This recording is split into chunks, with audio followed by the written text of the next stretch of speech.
So good morning, assalamualaikum guys. Ngayon araw nga ay babiyahe na naman tayo pero short ride lang. Kasama natin si Kuya. Ayan, gamit niya si Maximo. At kung mapapansin nyo guys, iba yung dala nating motor. Hindi Honda Click, hindi X-Max at hindi rin siya itong KTM. So ang gamit nga natin guys is itong Yamaha Aerox na version 3. Ayan, bagong-bago pa guys, 49 kilometers pa lang yung odo niya. So, i-break in natin to kaya tayo magbabiyahe ng Kabyang. So, maaga pa lang guys, mga alas 6 pa lang. Salamat sa nagpahiram na ito. So, ayaw niya ata magpakilala. So, hindi natin siya sasabihin kung sino siya. Ang ganda ng umaga ngayon, oh. Maliwalas ang panahon. Kaya enjoy natin ang panahon. Matik yan, pag nakasapatos tayo, dito tayo dadaan sa Bermosa. Pagka papunta tayo side ng Kabyang, papunta tayo side ng Tagaytay, yan, dito tayo dadaan para mas mabilis tsaka hindi traffic. So pag hindi tayo nakasapatos, pag naka-chinelas tayo or di kaya naka-short tayo, wala tayong choice, iikot tayo dun sa Molino or di kaya dito sa dyan sa likod ng McDo na yan, may dyan, may daanan dyan, tagos mo dun sa Salawag. Yung takbo natin na ito, alalay lang, mga siguro sagad natin siguro 70 lang. Masusunod kaya yun? Welcome to SM Palapala. Kahit anong oras dito, may minsan konti, minsan mahabang traffic. Kasi nga ginagawa itong daanan na ito. Ano ginagawa dito? Kalsada o tubig, pipe or underpass or underground or overpass or overground. Ay, nako. Welcome to Trece Martires, Cavite. Ito ang sinasabi natin. Itong traffic na to. Hanggang intersection ata ito eh. Ano naman oh. Dati wala namang ganito eh. Noong unang panahon, payapa pang namumuhay yung apat na nasyon eh. Nga lang, nagbago ang lahat kung dumating yung Fire Nation. Yan, dito na tayo. Paglagpas dito, wala na masyadong traffic. Medyo umiinit-init na. Siguro mga 7:30 na. Mali kasi ito eh. Tama naman ang oras oh. 4:47. Ang lawak ng kalsada oh. Sa pag mabilis eh. Kaso hindi pa pwede. Okay. So ito guys oh. Naik na agad tayo. Bilis lang. Ganda talaga pag malapit-lapit, di naman sobrang lapit sa Kabyang. Pag average yung takbo ng mga 60 or 70. Or di kaya 50 to 60 na lang sabihin natin. 1 to 2 hours biyahe. So yun guys, after ng ilang mga kilometers, di pa naman nangangalay likod ko sa gantong position. Tsaka yung kamay ko hindi pa rin nangangalay. All goods pa siya, guys. Bakit ito yung first time ko mag-drive ng Aerox na ganito yung rides Minsan oo, sa mga padyan-dyan lang. Pero yung rides, ito lang yung first time ko mag-drive ng Aerox.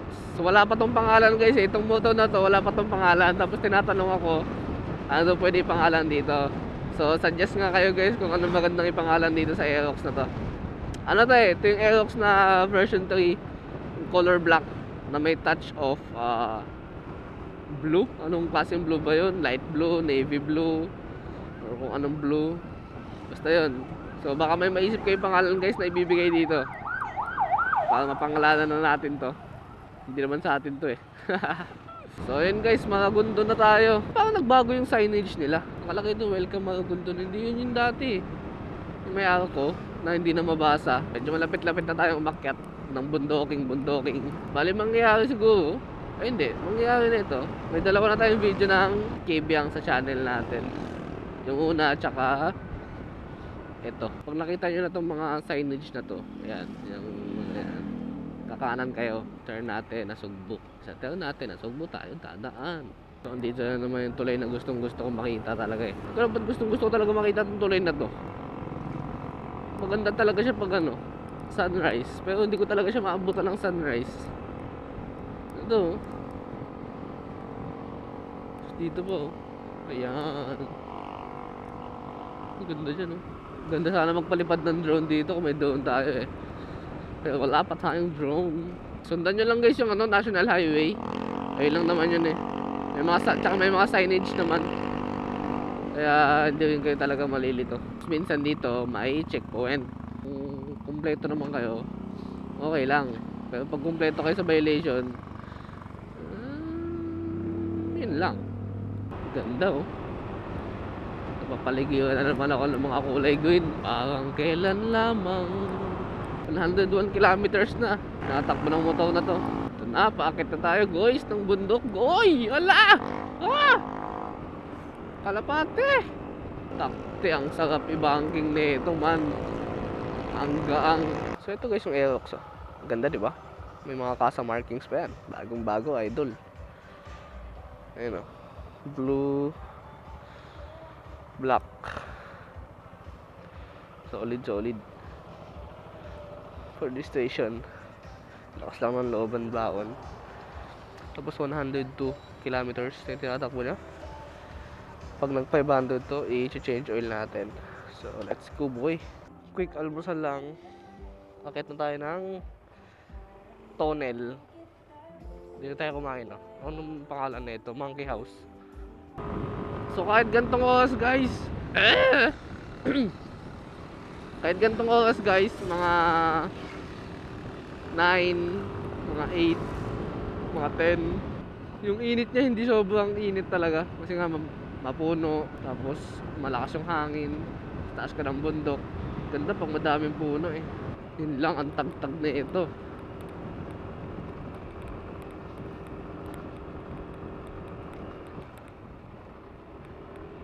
Feeling ko sa shock lang naman to kaya ito matagtag. Or kasi bago pa. Sa bumangking man, meron ako magkukwento, bumangking muna ako. Abay. Woo! So medyo kinakabahan ako kasi yung gulong na ito, ano pa eh, stock. Imbis banking, bangkay. Yung mga unggoy dito eh, makakita kayo tayo ng unggoy. Kaya sa mga taga-south dyan, lalo na sa mga taga-Cavite na hindi pa nakakapunta dito, huwag nyo nang palampasin. Punta na kayo dito, mag-enjoy kayo sa view. Lalo pag nakamotor kayo, damdam nyo yung hangin na masarap.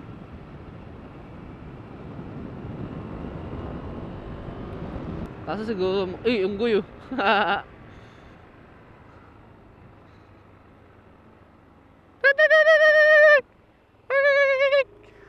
Kaya ba nung tawag ng unggoy? Ha? Ito?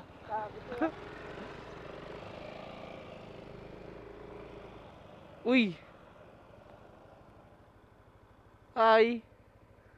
Hi! Isa. Tambay sila dun ah. Tapos andito guys ah, may mga bilihan din ng buko. Uy, unggoy pa oh. Hey monkey! Hey monkey! Dami nila oh.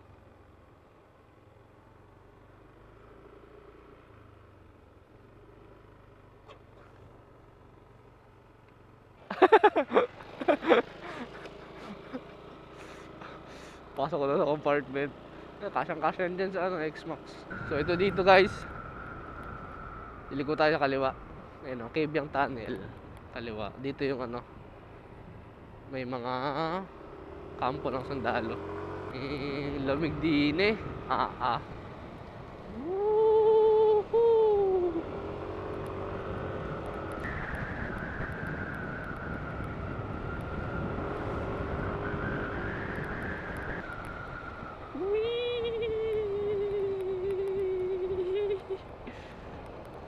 Gagis up. Uy, pagod na si bossing.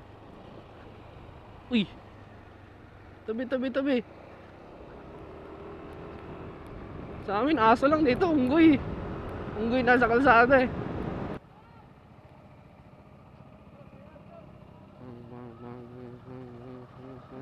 Upya. Dun.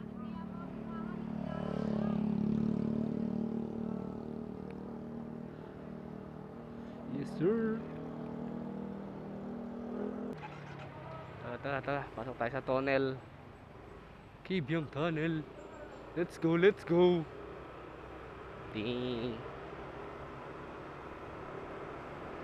Lamig dito ng hangin sa loob.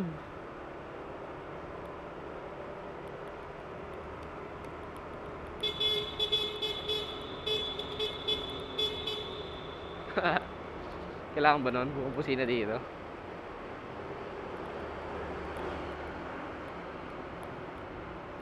nagdudugtong ng Ternate at ng Nasugbu. Dito ako nag-picnic no, mag-isa lang ako dyan, no.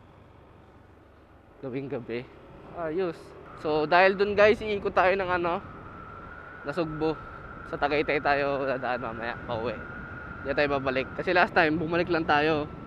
Kasi nga traffic dun sa Tagaytay, tsaka anong oras na yun eh. Ngayon, dito tayo. Dito tayo kasi maaga pa. So, nakakaano na tayo, 114 kilometers. Ayun oh, beach oh. Beach resorts. Ganda. Ang sarap talaga i-banking na itong Aerox guys. Pero syempre, ano lang, yung alalay lang din. Huwag mo siya masyadong isagad. Lalo't stuck yung gulong mo.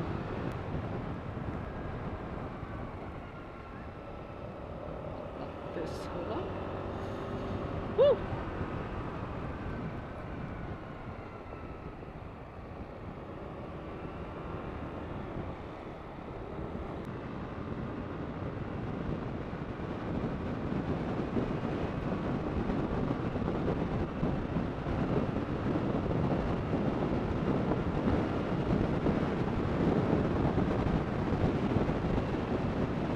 Simoy ng hangin dun. Kanan!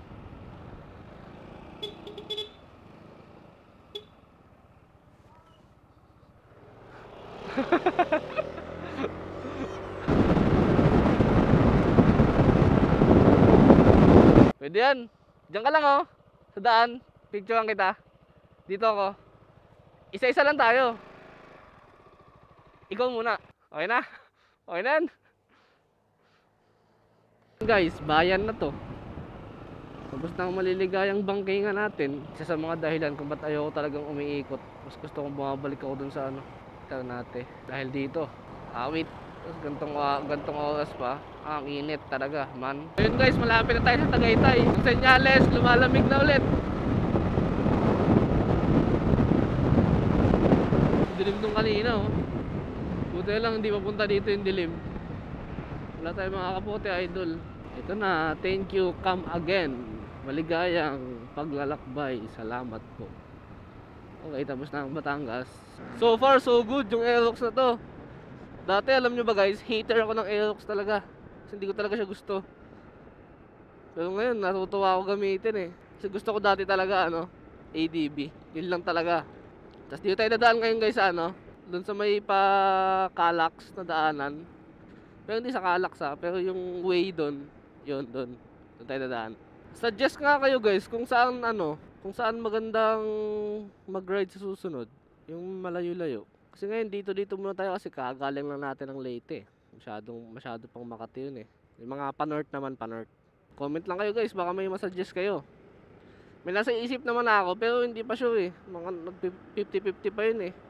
Dahil sa panahon. Pero kung may masuggest kayo guys na pwedeng pag long ridean, tapos pwedeng pag-campingan guys. Yan, the best yan. Pag pwedeng pag-campingan, yan. Solo camping tayo. Or di kaya pag may gustong sumama, message lang kayo sa akin guys. Tayo? Camping tayo guys. Lang budget meal na camping. Maganda yung ganun eh. Diba? Silang na agad tayo. Tapos doon tayo lalabas na ito sa unit up mga guys. Yung unit up sa may Paliparan. At ganun nga lang guys. Andito na tayo sa may unit up sa may Paliparan. Diba? Ang bilis. Walang traffic. Walang hassle. Basta nakamotor. All goods in the hood. Unleaded po, 150.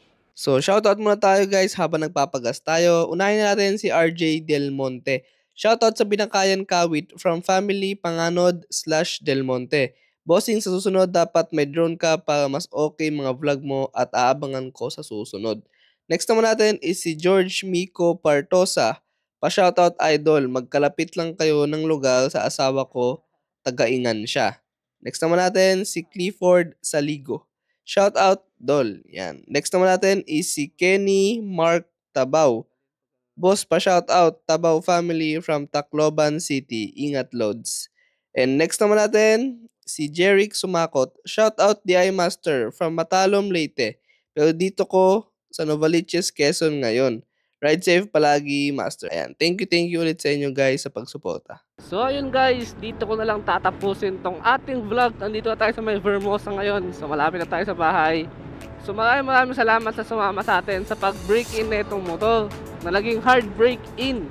Yan, sobrang solid na motor na to, wala akong masabi. And sa nagpahiram ng motor na to, thank you sa iyo bossing ko. Napakaswerte mo sa motor mo, napakaganda. So huwag niyong kalimutan mag-like, mag-comment, and mag-subscribe sa ating YouTube channel. And syempre, palike na din ng ating Facebook page at pa-follow ng ating TikTok account. So maraming salamat sa inyo guys. On to the next one. Again, this is Mr. Yu. Nagsasabing keep safe, keep rolling. More adventures to come. Assalamualaikum. Let's go boy. Peace out, baby.